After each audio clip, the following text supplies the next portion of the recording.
Olá pessoal, eu me chamo Maurício Gamil e nesse vídeo falaremos a respeito da Cosan. Será que vale a pena ser sócio da empresa? Para você que não conhece, ela é uma gigante do setor de energia e logística com presença forte no agro. Mas será que os fundamentos da empresa estão bons? Será que os dividendos que a empresa pagou no passado e vai acabar pagando nos próximos anos vai acabar compensando? Será que é uma empresa muito arriscada de se investir? Para você ter todas essas respostas, é só ficar comigo até o final. Para você que está chegando agora no canal, já clica no botão vermelho de se inscrever e curte esse vídeo, porque assim você ajuda a fazer com que esse conteúdo chegue para mais pessoas. A Cosan hoje é um dos maiores conglomerados da Bolsa de Valores aqui do Brasil, tendo participação em 5 grandes negócios que estão distribuídos em alguns setores essenciais da nossa economia. Então ela tem participação de maneira direta no setor de energia, no setor de logística, biocombustível e também distribuição de gás. E hoje, para você ser sócio da Cosan, você pode fazer isso através da sua ação ordinária de código CSAN3, onde você vai ter direito ao voto na Assembleia caso você invista na companhia. E é uma ação que inclusive tem uma altíssima liquidez, ou seja, é muito fácil de você comprar e vender a ação no momento que você precisar. E quando a gente fala do grupo Cosan, a gente está falando de 5 grandes negócios principais que a empresa tem uma altíssima participação. A primeira delas é através da Raízen, onde ela detém 44% da empresa, a Radar, onde ela tem uma participação de 30%, a Compass, onde ela tem uma participação de 88%, a Moove com 70%, a Rumo com 30,4% e uma outra empresa que acabou entrando recentemente no portfólio da empresa, que é a Vale, mas ainda assim é uma participação pouquíssimo relevante para ser comentada. Entendendo melhor a respeito da Raízen, hoje é a principal empresa dentro do grupo, que inclusive é uma empresa também listada na Bolsa de Valores. Então, se você quiser ser sócio apenas da Raízen e não do grupo Cosan como um todo, você também tem essa possibilidade. Ela é uma empresa hoje que atua em toda a cadeia, desde a produção até a comercialização de etanol, açúcar e bioenergia, e ela tem uma parceria com a Shell no segmento de distribuição de combustíveis e lubrificantes. E para você ter uma noção do tamanho da Raízen, ela é uma companhia que tem uma receita líquida anual de 255 bilhões de reais. A segunda empresa do grupo é a Compass, que é uma empresa que atua na distribuição de gás canalizado, principalmente na região sul, sudeste e centro-oeste do Brasil. Ela tem hoje 2,9 milhões de clientes e tem uma extensão de rede de distribuição de 27 mil quilômetros. Próxima empresa do grupo é a Rumo, que também é uma empresa listada na Bolsa de Valores, então você pode ser sócio apenas dela caso você queira, que é uma empresa que atua na parte de logística. Ela é hoje a maior operadora ferroviária independente do Brasil, atendendo aos principais corredores de exportação de commodities agrícolas do país. A receita anual da empresa é de 14 bilhões de reais, ela tem uma rede de 13,5 mil quilômetros de ferrovias, 33 mil vagões, atuando em 509 cidades localizadas em 9 estados. A quarta principal empresa do grupo para falar a respeito é a Moove, empresa que atua no segmento de lubrificantes, atuando na produção, venda e distribuição. Ela tem uma receita de 10,2 bilhões de reais por ano, tem 6 fábricas de produção e exporta para mais de 40 países. E a quinta principal empresa do grupo é a Radar, que é uma empresa que atua na gestão de terras produtivas. Ela teve um lucro líquido fechado no ano passado de 1,8 bilhões de reais e ela atua na gestão de 303 mil hectares de terra distribuídos em 8 estados, principalmente terras atrelado à cana-de-açúcar e também grãos e fibras. E como você deve imaginar, a partir dos números que eu apresentei para você, a Cosan é uma empresa muito grande, sendo uma das companhias de maior receita hoje da Bolsa de Valores do Brasil. Como você pode estar vendo, no ano de 2015, ela fechou com 8,3 bilhões de reais de receita, já no ano de 2024 ela bateu 43,9 bilhões, um crescimento médio anual de 20,3%. Olhando agora para o dado de lucro líquido, que é um dado mais importante ainda do que até mesmo a receita, o que a gente consegue observar? Que em 2015 ela bateu 580 milhões de reais de lucro, já em 2023 ela bateu 1 bilhão de reais, um crescimento médio anual de 8,3% ao ano. E eu acabei eliminando o ano de 2024, onde ela acabou tendo alguns resultados não recorrentes, o que fez ela ter um prejuízo de 9,4 bilhões. Outro dado bastante importante de ser citado em relação à operação da Cosan é a sua dívida. A gente tem que a dívida dela vem caindo ao longo do tempo, mas ainda assim é uma dívida muito elevada. Então, para esse primeiro trimestre de 2025, ela fechou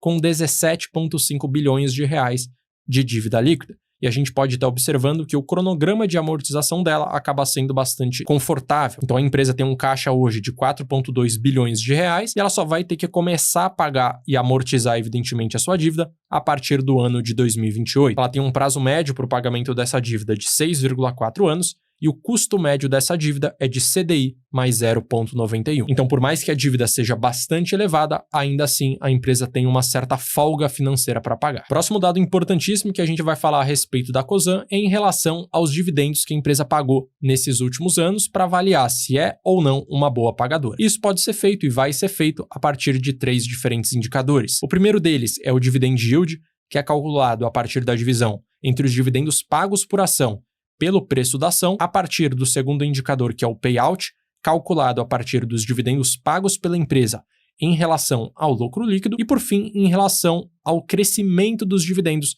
que a empresa pagou ao longo dos anos. E vamos começar essa avaliação a partir do primeiro indicador, que é o dividend yield. Nós temos que, nos últimos 10 anos, então de 2015 até 2024, a empresa teve um dividend yield médio de 3%, o valor atual é de 5,3%, o que significa que hoje o dividend yield está 73,6% acima da média. Mas esse dividend yield acima da média atual acabou acontecendo porque as suas ações se desvalorizaram bastante, então não é como se a empresa tivesse aumentado abruptamente os dividendos pagos, e sim pelo simples fato da empresa ter tido uma desvalorização. E olhando para o histórico geral do dividend yield, a gente consegue perceber que é um indicador que a empresa não consegue se destacar muito bem. Então, na média, ela sempre fica na faixa ali dos 2%. Em alguns anos em específico, o dividend yield fica mais elevado. Então, no ano de 2016, onde ela bateu 5,6%, e no ano de 2024, onde ela bateu 5,5%, mas no restante, ela sempre ficou na faixa ali dos 2%, 1% em alguns momentos, 3% ali no máximo, então ela não é uma empresa que tem um dividendo muito elevado. Próximo dado é o indicador payout, onde a gente tem que, na média, a empresa distribuiu 47% do seu lucro líquido. Em alguns momentos, ela distribuiu um valor muito maior, então a gente pode estar verificando isso em 2016, onde o payout bateu 84%, em 2020, onde o payout bateu 67%, e nesses últimos 2 anos, onde ela bateu 68% e 73% respectivamente. Mas, em alguns dos anos, ela acabou tendo um payout também muito pequeno. Então, em 2019, ela bateu 16%, 2021 bateu 19%, então acaba sendo um payout que varia muito ao longo do tempo. E, por fim, o dado do histórico dos dividendos distribuídos pela empresa em milhões de reais. Então, no ano de 2015, ela distribuiu 275 milhões, no ano de 2024, ela distribuiu 840 milhões, o que significa um crescimento de 13,2%. Contudo, não é um crescimento consistente. Então, em alguns anos, ela vai crescer bastante, igual aconteceu entre 2015 e 2016, ou 2020 e 2021, mas na maioria do tempo, ela acaba tendo um dividendo lateralizado, igual aconteceu entre 2017 e 2020, e também 2022 e 2024. E agora, falando em relação à política de distribuição de dividendos da empresa, nós temos que, na prática, ela segue simplesmente a lei do Brasil, que exige uma distribuição de 25% do lucro líquido da empresa. E a gente também pode observar que nesses últimos anos, então, em 2021, 2022, 2023 e 2024, ela realizou toda a distribuição do ano em apenas um único mês. Então, em 2021, ela pagou no mês 12, 2022 ela pagou no mês 5, 2023 pagou no mês 5 e 2024 pagou no mês 6. Então é muito provável que dentro das próximas semanas ela acabe divulgando uma nova distribuição. E considerando todos os dados que eu apresentei para você em relação à Cosan, quais são os principais riscos envolvidos na hora de se investir nela? O primeiro risco é o fato dela ter uma grande exposição ao Brasil e também principalmente ao agronegócio. Então, se a economia brasileira começar a se dar mal, se os juros começar a subir bastante, se o agronegócio acabar se prejudicando, a Cosan também vai se dar mal. Segundo risco é que ela depende muito do preço das commodities, então se as commodities caírem muito de preço, a empresa também vai acabar se prejudicando. E o terceiro grande risco está atrelado à dívida elevadíssima da Raízen, que é uma das empresas principais dentro do seu portfólio. Como você pode estar vendo agora nesse gráfico, a Raízen tem um caixa total bastante elevado, até de 29 bilhões de reais, só que até 2030 ela tem que pagar uma dívida bastante elevada. Então, todo ano ela tem que amortizar pelo menos de 3 a 5 bilhões de reais de dívida. Por outro lado, existem alguns pontos de oportunidades muito claros quando a gente fala da Cosan. O primeiro deles é que ela está muito bem posicionada quando a gente fala de transição energética. Ela não é como se fosse a Petrobras, que depende exclusivamente do petróleo, que é algo que está fadado a reduzir ao longo dos anos. Então a Cosan tem um bom posicionamento dentro desse segmento. Além disso, ela acaba vendendo produtos e prestando serviços que são essenciais à economia. Então, mesmo que tenhamos uma volatilidade no preço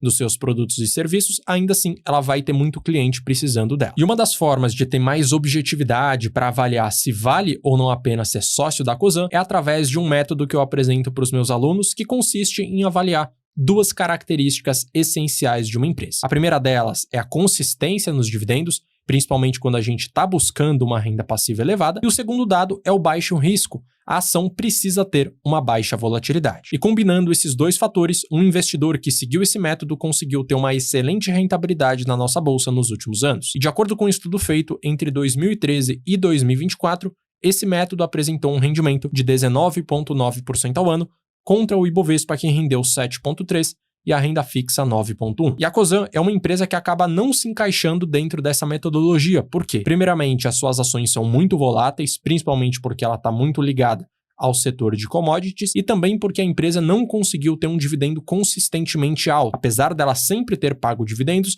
ela sempre pagou muito pouco, como você pode ter visto através do indicador Dividend Yield, e por esse motivo, de uma forma clara, a gente sabe que não é uma empresa que se encaixa no método. E se você também quer investir o seu dinheiro de forma bem objetiva, para ter clareza de onde investir e quando investir, eu tenho um curso de investimentos onde você vai ter acesso a todas essas metodologias, para que dessa forma você invista o seu dinheiro com total segurança e com isso consiga ter um maior potencial de retorno pensando a longo prazo. E independente do seu nível de conhecimento, você vai conseguir executar esse tipo de metodologia dentro do curso A Capital do Dinheiro. Para mais informações, é só escanear o QR Code e entrar no site ou clicar no primeiro link presente na descrição. Então, nesse vídeo você conseguiu entender melhor quais são as principais vantagens e desvantagens de se investir numa empresa como a Cosan. Se você gostou, curte, se inscreve e ative o sino para que sempre que sair um vídeo novo por aqui você seja informado. Eu vou deixar na tela também um outro vídeo recomendado, onde eu falo a respeito de uma empresa que sim, conseguiu ser muito consistente nos dividendos de uma forma bastante positiva, que é a CEMIG, para você avaliar se para você vale ou não a pena ser sócio dela. Então é só você clicar na capa que você vai ser redirecionado para lá. Um grande abraço e até a próxima.